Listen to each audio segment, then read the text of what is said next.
Okay, so I was going to share a little bit more about countersinking these.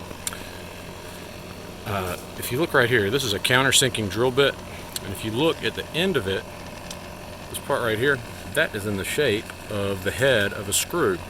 Now when you are drilling something that's brittle, like hardwood or old cypress that's coming apart, when you drill the hole and it's got the shape of the screw just clamps down on the board and it won't split the board, which is a very, very helpful thing.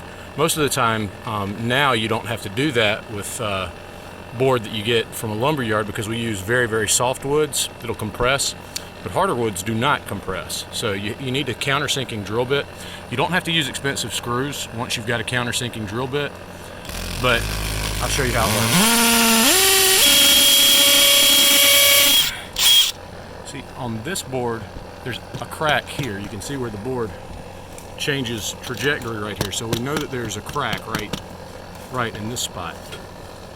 So we need to attach it on both sides of the crack, and we also need to take the high side of the crack. We need to drill a hole. We need to drill a screw to bring that to level with the low side of the crack, and then the bottom of the board as well.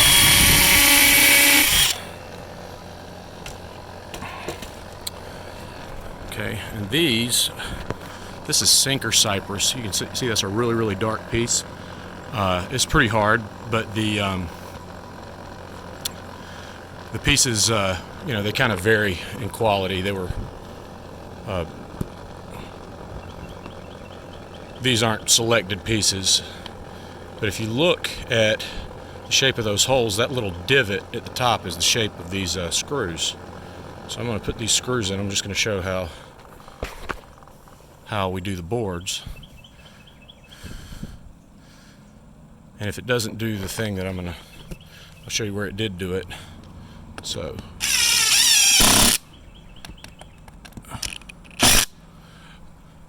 see, what you don't want to have happen, you don't want to over tighten the screws, because all you're doing is bringing the board to level, and that's all you need to do.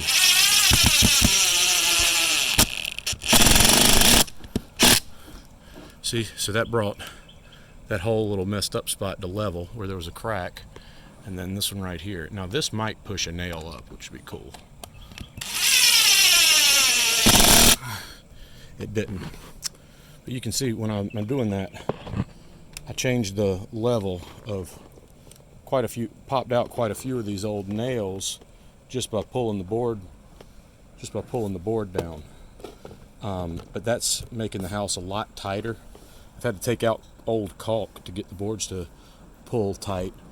Right here on this piece of trim, there were some that were passing out further than the trim, and I just thought the house was just terrible. But once I pulled the boards flat, everything got flat again, so it's going to look great.